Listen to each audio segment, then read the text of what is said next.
Warm welcome all of you in a 12th episode of the Kathakar and here we go. दोस्तों, मुझे मेरे career के शुरुआत के दिन बहुत ही अच्छी तरीके से याद हैं।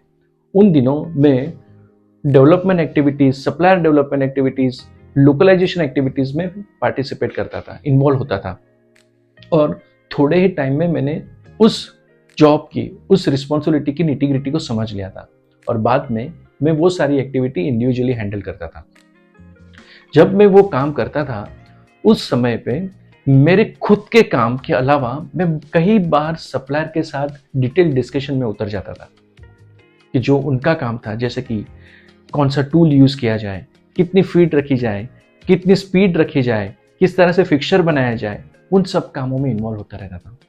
उसकी वजह से कई बार ऐसा होता था कि मैं बहुत ही ओवरलोड हो जाता था, एंग्शियस हो जाता था और स्ट्रेस में रहता था और कई बार ऐसा होता था कि मैं अपने सप्लायर के साथ रिलेशन भी बिगाड़ लेता था। एक बार मेरे बॉस ने मुझे बुलाया और बताया, फीडबैक दिया इस बात का और बताया कि when you hired a barber you don't need to cut your head yourself. जब तुमने किसी एक्सपर्ट को हायर किया है तो वो काम तुम्हें करने की जरूरत नहीं है।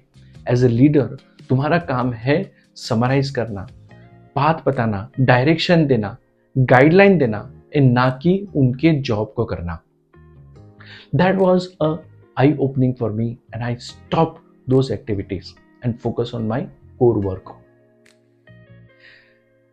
जब मैं ये चीजों के बारे में सोचता हूं कि मैं ऐसा क्यों करता था, तो मुझे 3 बातें बहुत ही इंपॉर्टेंट लगी कि जो इस चीज के लिए, उस बिहेवियर के लिए कारणभूत थे। जैसे कि मैं अपने आप को ओवर स्किल समझता था, ओवर एस्टिमेट करता था, जैसे कि मुझे सब पता है। जब नेगोशिएशन होता था मैं सोचता था कि पावर इज विथ मी, क्योंकि मैं सप्लायर को पेमेंट देता हूं तो I have a full right to decide. तीसरी महत्वपूर्ण बात थी कि मैं दूसरों को, मेरे सप्लायर को अंडर एस्टिमेट करता था, उनके स्किल को अंडर एस्टिमेट करता था। मुझे सही जगह फोकस करने की जगह में जो गलत हो रहा था उस पर फोकस कर रहा था और उसकी वजह से होता क्या था, रिस्पॉन्सिबिलिटी शिफ्ट हो जाती थी। सप्लायर खुद की रिस्पॉन्सिबिलिटी लेने की बजाय वो रिस्पॉन्सिबिलिटी मुझ पे डालते थे। सेकेंड थिंग, मैं उनकी स्किल को फुल्ली यूटिलाइज नहीं कर पा रहा था। दोस्तों, आज भी हम लोग हमारे आसपास ऐसे लीडर्स को देखते हैं जो डेलीगेशन ऑफ वर्क, एम्पावरमेंट की बात करते हैं, पर वो इतने टेम्प्टेड होते हैं कि दूसरों के कामों में इंटरवेन करते हैं।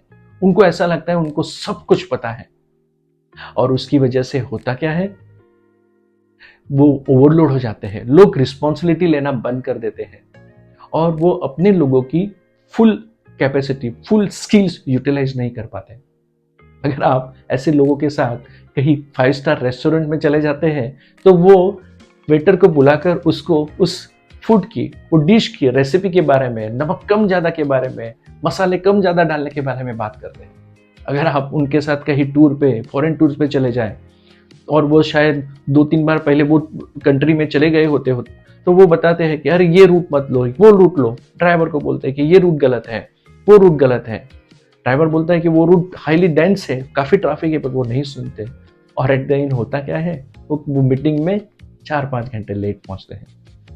स्टीव जॉब्स ने एक बार बहुत सही बताया था कि I hired the smart people not to tell them how to do their job, but I asked them what to do to achieve their goal.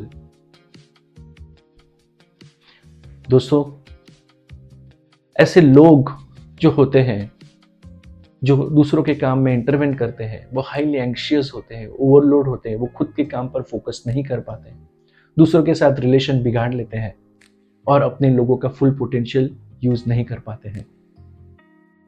तो फ्रेंड्स, जब भी नेक्स्ट टाइम आप किसी और के काम में इंटरवेन करने के लिए टेम्प्टेड होते हो तो just remember barber and hair cutting. I hope आपको ये स्टोरी अच्छी लगी होगी और आप इससे कई सारी चीजें सीख सकते हैं और अपने जीवन में इंप्लीमेंट कर सकते हैं। Thank you so much.